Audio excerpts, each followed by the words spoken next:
Hello, welcome to Blended Recipes. I'm Rebecca. Today we are going to be making a delicious, nutritious beverage called Alkaline Five. So let's get started with our ingredients. First thing we're going to need is 2 cups of spinach, 1 medium cucumber, 1 medium apple, and 3 carrots and 2 or 3 celery sticks. Okay, let's get started by adding our leafy greens into the juicer. We'll turn her on. Add this big bunch in.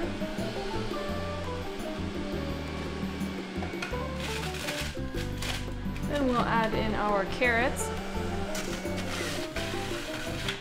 and our celery. Cucumbers for that extra cucumber wateriness, and apples for that juicy apple flavor. Okay, let's do some boring but fun facts.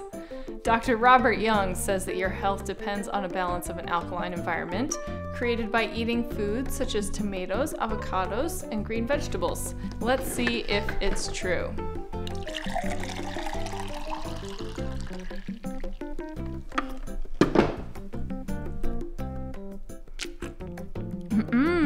I can feel my stamina improving already. All right, let's see how you liked it in the comments section. That's it for Alkaline 5, and we'll see you next time.